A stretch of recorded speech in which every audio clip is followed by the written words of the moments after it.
자유라고 하는 게 범죄를 허용해달라고 하는 뭐 그런 굉장히 이성적인 주장이 불가할 수도 있는 것입니다.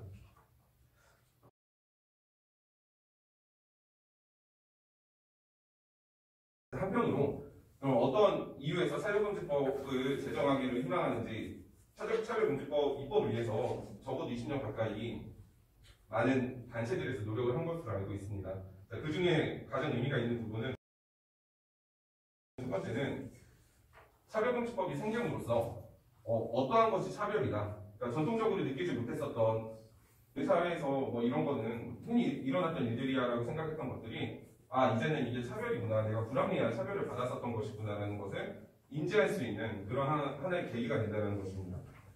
차별금지법이 제정된다고 해서 차별 자체가 전부 사라질 수는 없습니다. 이거는 뭐 예컨대 우리의 수많은 범죄를 처벌하고 있는 많은 형법 조항들이 있다고 해서 범죄가 없어지는 것이 아니듯이 차별금지법이 생긴다고 해서 차별이 당장 사라지지는 않습니다. 다만 이러한 행위들이 아까 나왔던 사례들에서와 마찬가지로 뭐 난민에 대한 차별을 하는 행위들도 문제가 있다라는 인식이 생긴다라고 하면은 이 인식을, 즉 차별이라는 것을 알아차리기 위한 법으로서의 차별금지법은 매우 큰 의미를 가진다고 볼 수 있는 것입니다.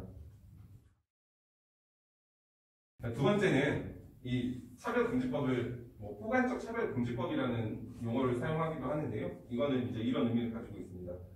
장애인 차별금지법을 포함하여 연령이나 성에 따른 고용차별을 금지하고 있는 개별 법들이 산재하고 있습니다. 그런데 이런 개별 법들은 당연히 장애인과 관련해서는 장애인 차별을 금지하고 연령에 따른 고용차별을 금지하고 있는 것들이 있는데 이렇게 세분화되어 있지 말고 종합법으로서 이들의 어떤 공통점을 묶어서 공통적인 원인을 좀 다루고 있는 법이 필요하지 않을까 하는 차원에서 개별법이 아닌 종합법으로서의 포괄적 차별금지법이 필요하다는 목소리를 내고 있습니다. 세 번째는 성소수자에 대한 차별금지인데요. 아까 말씀드린 것처럼 차별금지법에 반대하는 목소리 중에서 매우 큰 부분은 이 전통적인 종교에서 비롯됩니다. 그런데 이들 종교에서 특히 차별금지법을 반대한 이유는 바로 성소수자에 대한 내용인데요. 이 차별금지법이 제정되게 되면 오히려 인권을 역차별하고 전통적인 성윤리가 파괴될 것이며 저출산 문제들이 있을 것이다 라는 목소리를 내고 있습니다. 그러나 이 성소수자에 대한 차별금지는 우리가 말하고 있는 차별금지법의 여러 내용 중에 하나에 불과합니다. 그러니까 이 반대하는 입장에서 내세우고 있는 가장 큰 논리인 성과 관련된 내용들은 차별금지법 내용의 전부가 아니라는 점이 한 개인으로서 한 사람의 인권으로서 어떤 성적인 지향이 다르거나 성별이 다르거나 한다고 해서 차별이 있어서는 안 되고 이런 정체성이나 성적 지향에 불문하고 그 한 사람의 인권으로서 존중되어야 한다는 필요성은 분명히 있습니다. 이런 차원에서라도 차별금지법은 좀 제정될 필요성이 있다는 것입니다. 네 번째로는 전문적인 차별 실형 기구가 필요하다는 것인데요. 국가인권위원회도 차별을 해서는 안 된다라는 조항을 두고 있고요. 여기 위반할 경우에는 권고 조치 등을 하고 있습니다. 그러나 2015년 국가인권위원회 진정 접수 현황에 의할 때 국가인권위원회에서 다루고 있는 사건 중에 차별 행위는 한 20% 수준에 불과하고 실제 이들 중에서도 이것이 차별이다, 차별이 인정되고 그다음 어떤 권고 조치가 이루어지는 사건들은 10%를 넘어서지 않는다고 합니다. 그러니까 전체적인 사건은 굉장히 적은 수준이라고 할 수 있는데요. 반면 우리가 이 차별금지법을 오늘 얘기하고 있는 것도 우리 사회에서 차별이라고 하는 게 굉장히 큰 이슈이지 않습니까?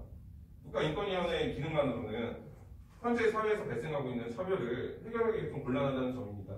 그래서 국가인권위원회의 국제적인 활동 영역이 있는 만큼 이것과 별개로 이 차별을 시정할 수 있는 전문적인 기구가 설치되어야 하지 않겠느냐 하는 것이 차별금지법에서 말하고 있는 내용입니다. 자, 마지막으로 제가 차별금지법은 사실 혐오 표현을 금지하는 것이다 라고 아까 말씀을 좀 드렸었는데요.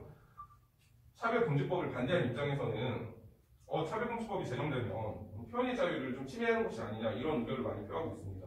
우리가 흔히 중국 사람들을 표현하는 말들이 있고요. 인종적으로 흑인을 표현하는 말들이 있는데 이런 것들에 대해서 그 당사자들이 굉장히 싫어하는 불쾌한 목소리를 많이 내고 있습니다. 표현의 자유라고 하는 게 내가 하고 싶은 말은 어떤 내용이든지 해결된다는 것은 결코 아니거든요.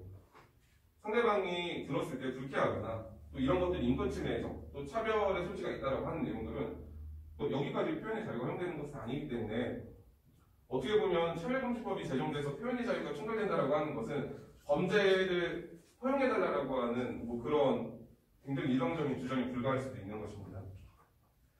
그렇기 때문에 이제 이 차별금지법을 제정하자고 하는 입장에서는 이런 이유들을 토대로 좀 제정될 필요성이 있지 않나라고 얘기를 하고 있는데요. 제가 이 내용들과 관련해서 사실 마지막으로 꼭 하고 싶은 내용들은 우리나라가 이제 뭐 성별이나 남녀들도 마찬가지지만 굉장히 심한 갈등을 겪고 있고 이러한 갈등을 해결하는 데 들어가는 사회적인 비용 또한 적지 않다고 합니다.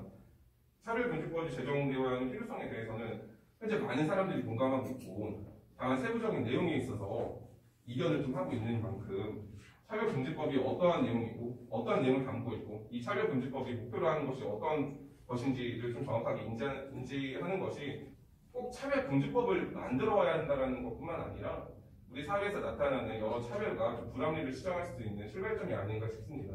그래서 저는 좀 차별금지법이라고 하는 거에 대해서 일단 편견으로 좀 접근하는 시각들도 적지 않은 것 같은데 그래서 사례를 좀 바탕으로 해가지고 찬성하는 입장과 반대하는 입장에 대해서 좀 살펴봤습니다. 제가 준비한 내용은 여기까지입니다. 감사합니다. 네, 박수 한번 부탁드리겠습니다.